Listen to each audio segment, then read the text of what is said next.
राधे राधे। निर्जला एकादशी कैसे करनी चाहिए?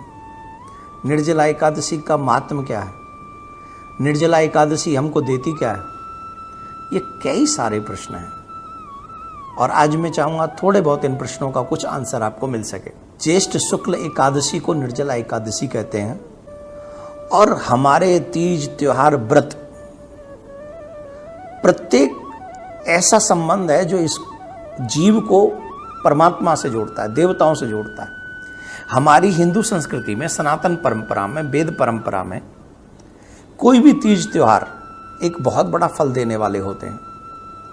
हालांकि कई वैज्ञानिक, जो विज्ञान को मानने वाले, आधुनिक पढ़े लिखे लोग, विज्ञान को मानने वाले लोग इन चीज़ों को इग्नोर कर सकते हैं या कह सकते हैं कि वो उसको नहीं मानते, परंतु जो इस सृष्टि के मूल को जानते हैं वो इस बात को मानते हैं। और वैसे वैज्ञानिक भी मानते हैं इस बात को कि व्रत अगर 1-2 दिन महीने में अगर भोजन न किया जाए तो शरीर की जो स्थिति है वो थोड़ी स्वस्थ रहती है और अच्छी रहती है। तो इसीलिए महीने में 2 एकादशी होती हैं और दोनों एकादशी का व्रत करने वाला व्यक्ति देवताओं की नज़र में बड़ा श्रेष्ठ होता है और वो कभी नरक में नहीं जाता है। जो निर्जला एकादशी है वो 10वीं से लेकर द्वादशी तक, 10वीं की रात्रि से लेकर द्वादशी के भोर तक, मॉर्निंग तक इसमें जल ग्रहण नहीं किया जाता है। जैसा कि इसके नाम से ही पता है, निर्जला, जिसमें जल नहीं स्वीकार्य हो वही निर्जला एकादशी है।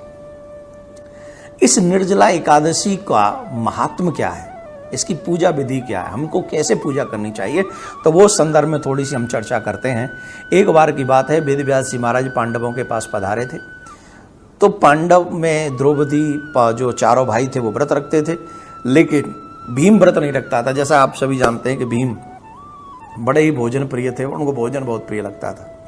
तो पितामह जब वहाँ पर पधारे व्यास जी, तो पांडवों ने, धर्मराज ने कहा कि हमारा छोटा भाई भीम जो है व्रत नहीं रखता है। तो व्यास जी ने पूछा भाई ऐसा क्यों? तो उन्होंने कहा प्रभु आप जानते हैं कि मैं व्रत नहीं रख सकता और मेरे भाई तो व्रत रखते हैं, मैं नहीं रख पाता, भूखा नहीं रह सकता हूँ, कोई उपाय बताओ महाराज जो कम में ही सब कुछ हो जाए। तो व्यास जी ने बताया तुम एक काम करो, सिर्फ निर्जला एकादशी का व्रत करो। ये लोग 11 एकादशी मीन्स टोटल 12 एकादशी का जो फल प्राप्त करेंगे वो तुम अकेले एक एकादशी का फल प्राप्त कर लोगे, एक व्रत करके, और वो है निर्जला एकादशी। उस एकादशी के व्रत में तुमको जल भी ग्रहण नहीं करना है। और भीम ने इस बात को स्वीकार किया, इसलिए निर्जला एकादशी के साथ साथ भीम एकादशी भी इसका नाम प्रसिद्ध हुआ। अब इसको करना कैसे चाहिए? सूर्योदय से पूर्व हमको उठना चाहिए।